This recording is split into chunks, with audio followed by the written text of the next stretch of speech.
Welcome to part 2 of the series, Boy Shares His Near-Death Experience animated version. If you have not seen part 1, I suggest for you to first watch part 1 before you watch this video. This video will cover the presentation of an Israeli boy's near-death experience. Video 1 focus was on his visit to heaven, as he informs, and now, this number 2 video will cover the boy's visit to hell, as he informs. This part 2 video will now begin. So, Nathan, you talked about your near-death experience of heaven. Now, there is also the other side that you were shown. Yes, there is, the opposite side. Do you remember I told you there were these angels of destruction with those beards? Well, I explained too briefly how they look. First of all, they were dressed in black. They have long beards and fire inside their eyes. Also, remember those 2 people with the wings? At first, they wanted to take me into Lower Gan Eden, which is the lower part of heaven, and the 2 people in all black said, "Not so fast. Just like he came here, we want to take him somewhere else." Then, they took me to a place with a huge scale to weigh my bad transgressions and my good mitzvot. Like I told you before, the smallest mitzvot is very great and overturns entire worlds. You get huge rewards for it. When you make a blessing, it's something gigantic, really huge. Also, a transgression, the smallest thing, is also something really big. It's not worth it. It's not worth it at all.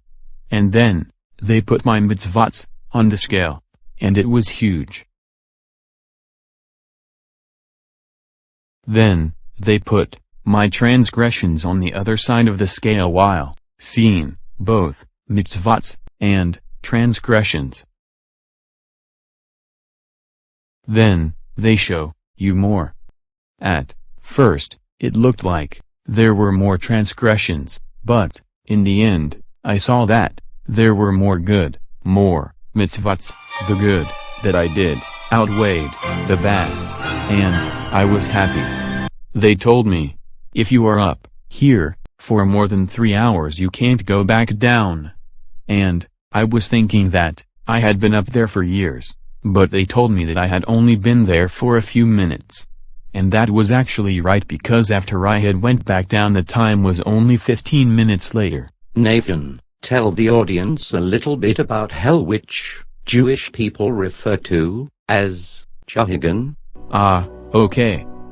Well, just a little. Okay, now, in the beginning, after I left my body, I went higher and higher. Well, I saw and heard screaming from below. Terrible screaming. And the transgressions that you do ends up there, causing you to go there. Those transgressions is not worth it. Believe me. You can't imagine what I saw there. What things I saw. I heard people screaming. Just like that. Just screaming from below. Powerful screams. And what I felt at that moment is that, in hell, there are several places. That is what I understood. I also understood what you feel in each place. Because, in each place, the feeling is worse and worse. It's frightening, and every place is very scary. Do you know what those places in hell are called?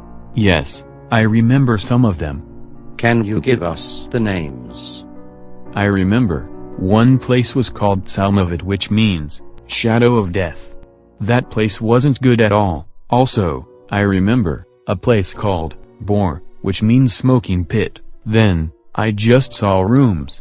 And rooms like classrooms. And from those rooms, fire shot out. Fire simply shot out. It was something scary. I don't know how to explain it in words. Scary. Yes, very scary. What else was there? What else did I see? I saw a place like the universe. And I saw lots and lots of souls wandering about the universe. Okay, so, after you were shown heaven, and then hell, followed by being shown that you would receive a reward for the good you did, or get a severe punishment for the bad.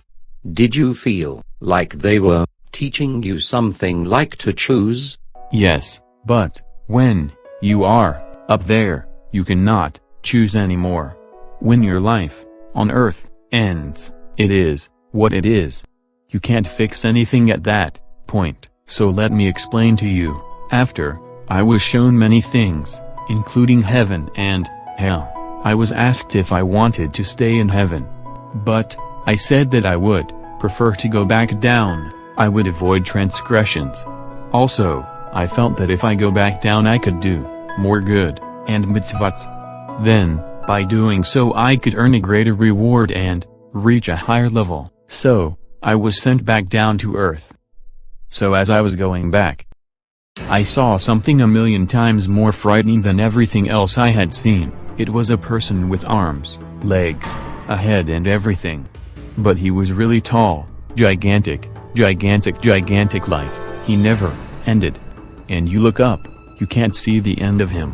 What did he look like? He was all eyes and fire came out of his eyes. It was really scary. And you feel like you can't run away from him.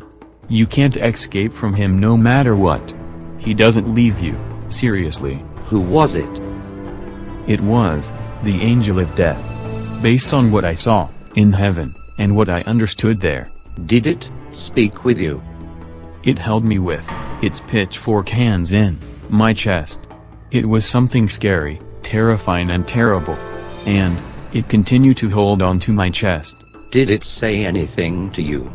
Yes, in a really frightening, scary voice it said, "Why follow Torah or the Bible? What's the point of trying to do good or do mitzvahs? Why? In the end you pay anyway. Regardless, if you do good or not, you will pay in the end." Then all of a sudden, there was no more angel of death. Everything was peaceful and I was back in bed. Now, I have some questions about your experience. You said that in the lowest level of heaven, there were people learning Torah.